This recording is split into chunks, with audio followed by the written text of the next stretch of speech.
সত্যি কথা বলতে গেলে যে এইবার আসামের ভোটে বা এই চরণের ভোটে ওয়েস্ট বেঙ্গল বলুন আসাম বলুন যেভাবে সনাতনী মানুষটা উজাড় করে ভোট দিয়েছে এবং প্রত্যেকটা সেন্টারে অ্যানব্লক ভোটগুলো সনাতনী মানুষটা অ্যানব্লক ভোটগুলো দিয়েছে, তার জন্য আমার কৃতজ্ঞতাটাও জ্ঞাপন করেছি।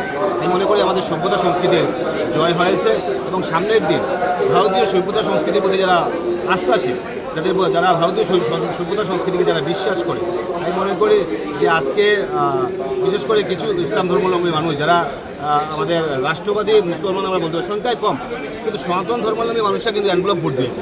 বিশেষ করে ওনাদের প্রতি আমার কৃতজ্ঞতাটুকু প্রকাশ করলাম এবং দেখি যদি তাহলে আমরা দেখতে পারবো যে এবারে নির্বাচনের আগে আমরা দেখেছি যে বাবরি মসজিদ বানাবো কিংবা হুমায়ুন, জাহাঙ্গীর, বাবর, এই যারা আছে যারা ওদের যেভাবে ওনাদের একটা মানসিকতা হয়েছে, ভারতবর্ষ থেকে বাবরি মসজিদ বানাবো, ভারতবর্ষ থেকে ঔরঙ্গজেবের কথা বলা হয়, সে আমি মনে করি সনাতনী সভ্যতা সংস্কৃতি জয় হয়েছে এবং সনাতনী মানুষটা উচিত শিক্ষা দিয়েছে এবার। তাই আমরা চাই ভারতীয় সভ্যতা সংস্কৃতি, আমরা চাই যে রাষ্ট্রের প্রতি সমর্পিত হওয়া, তাই যারা রাষ্ট্রকে ভালোবাসে তাদের প্রতি আমরা শ্রদ্ধাশীল। তাই এবারের ভোটে অভূতপূর্ণ ভোট হয়েছে, আমরা খুশি। আসামে রেজাল্ট হয়েছে, মাননীয় মুখ্যমন্ত্রী বলেছেন সেঞ্চুরি হবে, মুখ্যমন্ত্রী সেটাও বলেছেন যে ডাবল সেঞ্চুরি হবে, সেইভাবে আসামে সেঞ্চুরি হচ্ছে, ওয়েস্ট বেঙ্গলে ডাবল সেঞ্চুরি হচ্ছে। তো সেটা আমি মনে করি যে আমাদের এই পূর্ব ভারতে একটা আজকের দিনে একটা গুরুত্বপূর্ণ একটা দিন, যেহেতু ওয়েস্ট বেঙ্গলও বিজেপির পক্ষে আসবে এবং আমি মনে করি সেই অঞ্চলের বিশেষ করে বিজেপির কর্মীরা অনেক কষ্ট করেছে। ভোটের পর ওনাদের ঘরগুলো জ্বালিয়ে দেওয়া হতো, এটা পরিবেশ সৃষ্টি করা হতো।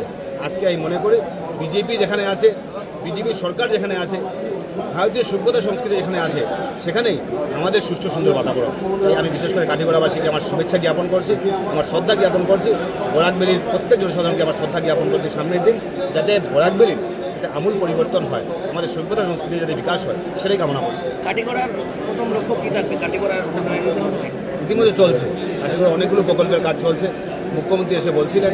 আমি মনে করি কাঠিগড়া এন্ট্রেন্স, বরাকবেলিতে যখন আমরা ঢুকি, যখন কাঠিগড়া হয় ঢুকি, তাই যেহেতু একটা এন্ট্রেন্স, যেদিকে আপনি ঢুকবেন এয়ারপোর্ট থেকে নামার পর দেখবেন সুন্দর রাস্তাঘাট থাকে, তাই কাঠিগড়াতে যদি ঢুকবেন রাস্তাঘাটগুলো সুন্দর হওয়া দরকার, একটা পরিবেশ সুন্দর হওয়া দরকার এবং অনেকগুলো প্রকল্প সামনের দিন আমরা সিদ্ধান্ত নিয়েছি।